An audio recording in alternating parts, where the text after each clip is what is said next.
Hello everyone, my name is James Ryan and I'm here to play for you. I'm here to teach you how to build a redstone computer in Minecraft from the ground up.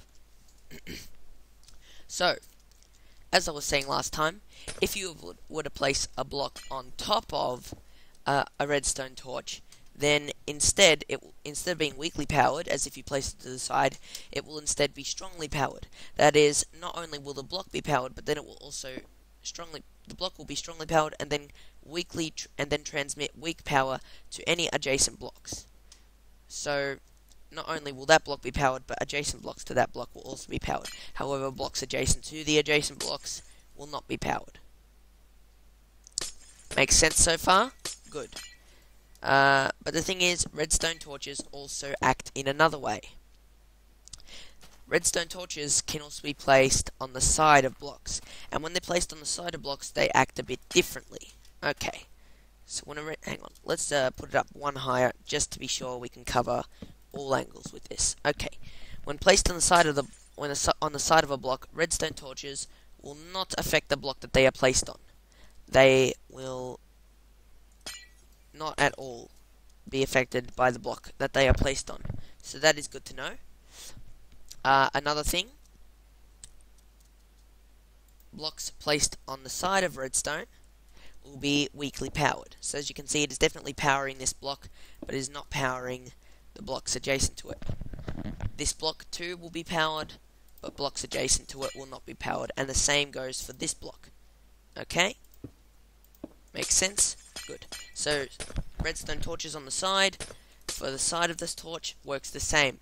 Redstone torches placed above the block will once again be strongly powered, so that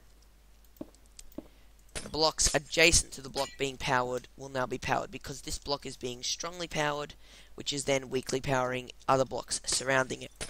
So, above the torch, blocks will be strongly powered. Now what about below the torch? Thing is, whereas if you place a torch on a block, then the torch will not power the block. Because torches don't power the blocks that they are placed on. However, if you place a block under a torch, then it will be powered weakly. So that is how it works.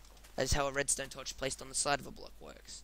Pretty much powers above it strongly and powers in all other directions weakly, except for the block that it is attached to. So that leads to this. If you place it on this block, then it will power this block weakly, and if you place it on this block, it will power that block weakly.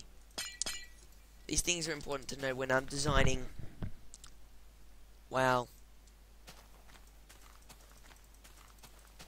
yeah, these things are important to know when designing circuitry and stuff, and display panels and the like.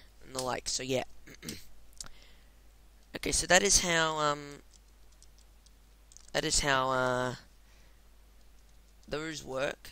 That is how those blocks work. Now let's talk about how redstone torches act as a mechanism, because as well as acting as an input, they also act as a mechanism because they react to receiving a redstone signal.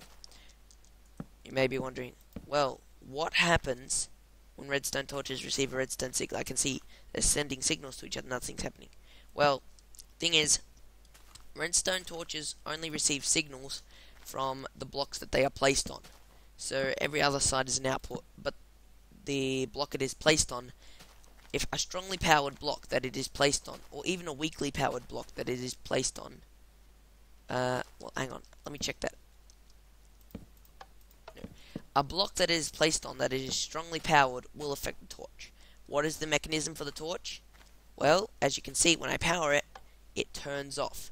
You may be thinking, well, what use is this? Well, this is actually very useful, because this allows the torch to act as an inverter. But before I go into further explain what an inverter is, let's experiment further in exactly the amount of different ways redstone torches can be deactivated. So, if I power this block from the side, it will turn off the torch. Any side. What if I power it with another redstone torch from underneath? Yep, that will also cause it to depower. What if What if I place a redstone torch here and power this block? No, because this block is only being weakly powered. If it were a torch, then this block would shine, as you can see, but it will not transmit power to the block above it, and so this redstone torch will not be affected. It has to be strongly powered to be affected.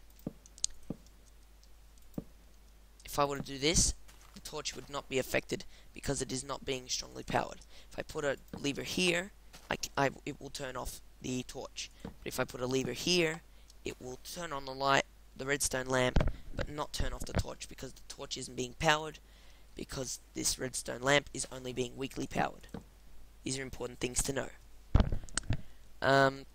What if I place the torch instead on the side of the block? Then what?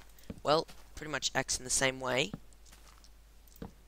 Strongly power, if this block if the block it's attached to is strongly powered, the torch will turn off. If it's only weakly powered, the torch will not turn off. Cool. Now, you may be wondering, what about that thing about actually, no. One more thing, one more block to talk about. Redstone Repeater. Redstone Repeater basically, let's tidy up, repeats a redstone signal, whether it is strongly or weakly powered. I don't think it's really possible to strongly power it, because I don't see any way of, because I think, like the torch, it has to be powered through a block, because a torch doesn't accept the side because like the torch, you can't really place a lever or button on it, and you can't place another torch underneath it, so it has to be powered through other blocks.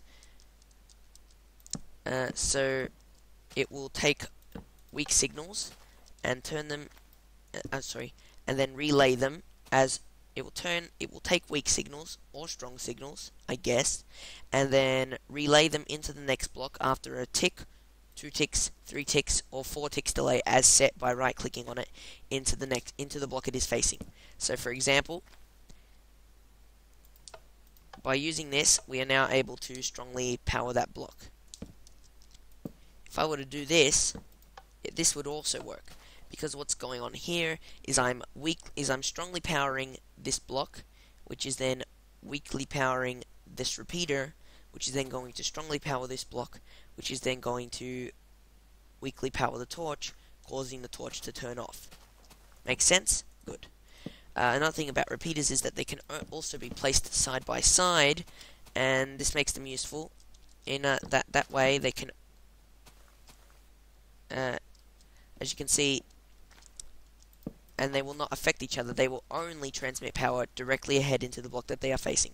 This isn't to say, though, that this means that only this lamp will be affected, because it is strongly powering this redstone lamp, which means that it will then proceed to power the other lamp. But if you take a look, on a larger scale, there is a difference. These three lamps, or all these 4 lamps. If you understand what's going on there, then you're doing good. Otherwise, I suggest you start to rewatch this video. And that's the basics of the mechanisms. Other output mechanisms, pretty obvious. There are other input mechanisms, such as the pressure plates and the buttons. For building a redstone, and other outputs such as dispenser and sticky piston. For the moment, we don't really need to go into them, and I think it would be best if we started getting into the logic gates now. But first, redstone. Redstone is an anomaly in the redstone world, which is funny because it is the redstone world, pretty much. When a redstone block, because redstone is a block that needs to be placed on another block, it's pretty much impossible to try and strongly power it. But if it's weakly powered, then it will. Here are its effects. Let's show you by making this and then laying redstone all over it. There we go. Redstone, when strongly or weakly powered, here's an example of what I'm doing here. I am strongly powering this wood block. Let's